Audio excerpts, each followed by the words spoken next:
Okay, so hi guys, here I am again with a new topic, right? Literally, trust me. I mean, जून का current affairs वो भी CLAT relevant ढूंढना मुझे वैसी feeling दे रहा था कि मैं हाथीराम हूँ, right, of Paatal Lok, and I am trying to find out the most relevant evidence जिसके कारण मैं हथौड़ा त्यागी को सजा दिलवा सकूं या बचा सकूं, right? But ठीक है, I finally found another one which is most probably apparently यही कह सकते हो कि most relevant with our clad consent, क्योंकि environment से related जितने भी events थे, right? ये 2019 and 2020 में ये definitely, right, बहुत ही ज्यादा न्यूज में थे, right?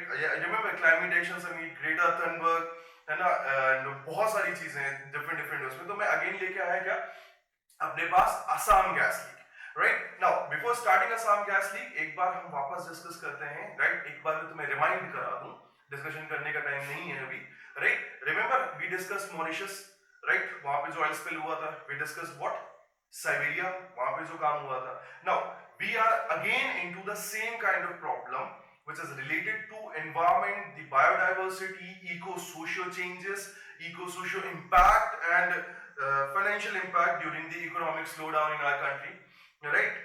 Now Assam gas leak is similar to both of these, right? What is exactly, हम थोड़ा सा उसको डिस्क्रिप्टिव वे में थोड़ा सा उसको जूम करके देखने की कोशिश करते हैं। There is this well that is Bakjan, right? इसको तीन अलग अलग नाम से तुम बोल सकते हो। What is Bakjan? There is Bakjan, there is Bakjan, there is Bakjan, है ना? तुम जो बोलना चाहो वो बोल लो, तुम्हारी मर्जी, तुम्हारा pronunciation, your mouth is your mouth, none of my mouth, right? Point पे आते हैं। ऑयल इंडिया कॉर्पोरेशन जो है इसको ऑलमोस्ट पिछले 14 इयर्स से क्या कर रही है, मेंटेन कर रही है, यहाँ से खुदाई करके गैस और पेट्रोलियम का जो भी रिसोर्स है, रिजर्व है, उसको लेके आ रही है बाहर, राइट? एंड असम में एक बढ़िया क्वेश्चन आया है एडिट के पर्पज से भी, right? The question is which is India's first oil refinery, right? And मजे की बात बता दूं, almost 100 years, more than 100 year old, right? But वो more than 100 year old refinery still working है। Remember ब्रिटिशर्स ने बनाई थी और अब तक जो ब्रिटिशर्स है ना, वो क्या मतलब ब्रिटिशर्स की बनाई ऑयल रिफाइनरी अब तक चल रही है। खैर बिना करप्शन के बनाई थी, हमारे यहाँ तो 4 महीने पुल नहीं चलते। खैर कोई बात नहीं, अपन ज्यादा पॉलिटिकल डिस्कशन नहीं करते। Now what happened in Baksan, right? The oil well was under shutdown maintenance, right?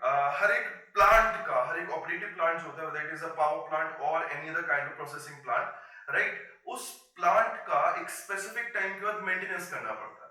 और मेंटेनेंस के अलग अलग टाइप हो सकते हैं। पार्ट वाइज मेंटेनेंस हो सकता है, एक बार पूरा का पूरा जो प्लांट है उसका मेंटेनेंस हो सकता है, and that kind of maintenance इसमें एंटायर प्लांट को अपन मेंटेन करते हैं, that is known as shutdown maintenance. हम कुछ टाइम के लिए 15-20 डेज 30 डेज के लिए क्या करते हैं, प्लांट पूरा शटडाउन कर देते हैं, राइट? और फिर हम घुस घुस के जो टुकड़े हैं, अलग अलग टुकड़े बोलो, पार्ट्स हैं, उनको क्या करते हैं, खोज खोज के और उसकी सफाई धुलाई और उसमें जितना ज्यादा मेंटेनेंस की जरूरत है वो सारी चीजें कर देते हैं। तो plant was in shutdown maintenance में तुम्हें ज्यादा मैकेनिकल इंजीनियरिंग नहीं पढ़ा रहा हूं, अपन करंट अफेयर्स में रहते हैं, वो बेहतर है। Plant was shut down and during that time, right, pressure management जो सिस्टम होता है उसमें थोड़ा सा खराबी आती है और गैस का जो प्रेशर है वो बाहर आ जाता है, गैस जो है लीक होना चालू हो जाता है। नाउ इसके क्या रीजंस हो सकते हैं? टेक्निकल रीजंस भी हो सकते हैं, नॉन टेक्निकल रीजन भी हो सकते हैं। कई बार क्रस्ट या उसके आसपास का जो मूवमेंट होता है उसका सडन प्रेशर जो होता है गैस में या और पेट्रोलियम जो पर्टिकुलर ऑयली फ्यूल्स होते हैं, राइट, उसमें बढ़ जाता है और वो तेजी से निकलते हैं। तो अगर वो मेंटेनेंस प्रॉपर नहीं है तो गैस निकल सकती है। और टेक्निकल मेंटेनेंस भी हो सकता है, टेक्निकल फॉल्ट भी हो सकता है कि यार हमने ध्यान से नहीं वो क्या कहते हैं मेंटेन किया, उसको ध्यान से नहीं दिया, प्रेशर केसेस वगैरह नहीं देखे।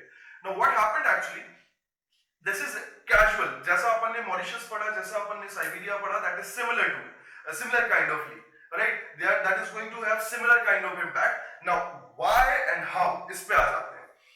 जहां पे ये वेल है, ये जहां पे कुआं है, राइट, वहां से लेस देन अ किलोमीटर, ऐसा बोलते हैं न्यूज में भी आया, ऑलमोस्ट 910 मीटर की डिस्टेंस पे there is this national park known as Dibru Saikhowa, right? नाम थोड़ा सा टेढ़ा है but I am again repeating, Dibru Saikhowa, right?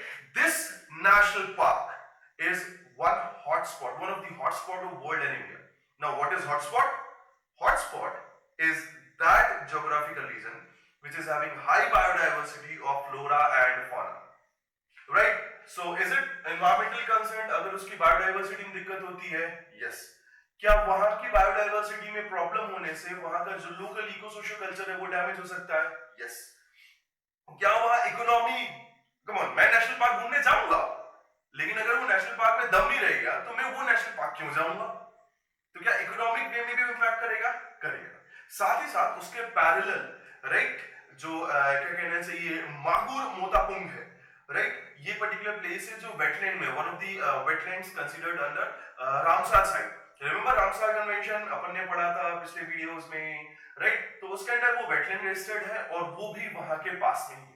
Now ये दोनों प्लेसेस बहुत इंपॉर्टेंट हो जाते हैं। एक तो हॉटस्पॉट है, दूसरा, राइट, ये एक इंपॉर्टेंट बर्ड एरिया है। यहाँ की जो बर्ड्स की स्पीशीज है वो स्पेशल है, रेयर है, ठीक।